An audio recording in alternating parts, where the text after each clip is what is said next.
Hello. Nice to see everybody. Thank you very much for coming up on the Labor Day holiday weekend. You didn't go to the X, I hope? No, you didn't, did you? Right, okay. All right, I'm just going to explain a little bit about what we're trying to do here. The Dead Souls I first saw at the beginning of the year at the Linsmore Tavern. And despite the venue, they excelled. They sort of added an extra dimension of atmosphere and power to the Danforth, which is hard to do, but they managed to do it. All based on a band from Manchester, England, and it was quite an amazing experience because I know you're behind me, but you'll just have to put up with it. But it was great. It was really good. Now I didn't really know what to expect because you think, oh, a cover band, what does that mean? But they do actually manage to add a lot to the Joy Division catalogue. And you'll hear more in a minute after I finish talking. I just want to talk a little bit about this band here called Norda, and the pictures you see on the right, or the left, your left.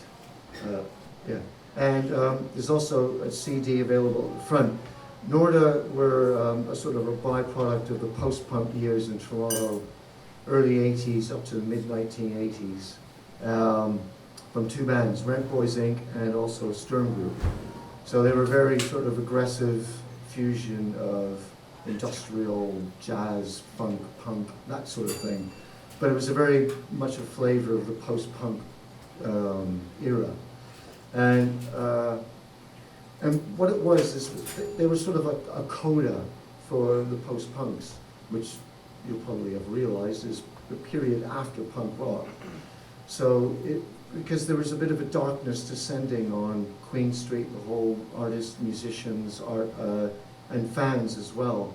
I think heroin was becoming more of a daily, unhappy occurrence. You know, people were getting more hooked on all that stuff, and it was becoming a bit more of a tragic environment. But it was a sad and tragic time, but there was a lot of anger, and you can hear it in the music of Norda. But it was also music was also changing. There was a band on the horizon called the Smiths. So pop was becoming a bit more cerebral, and it was becoming more English and poppier.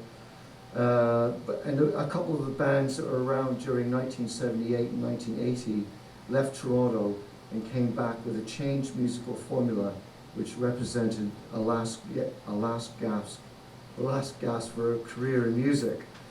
There was still a powerful underground unwilling to compromise and becoming more strident in their attitude.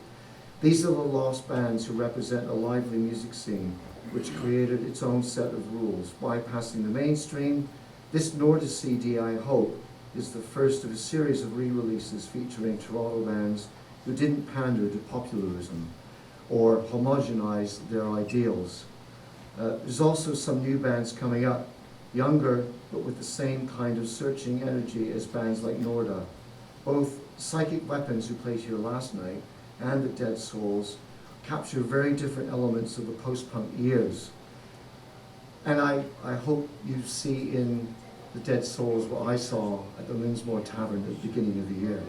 Anyway, thank you for your patience.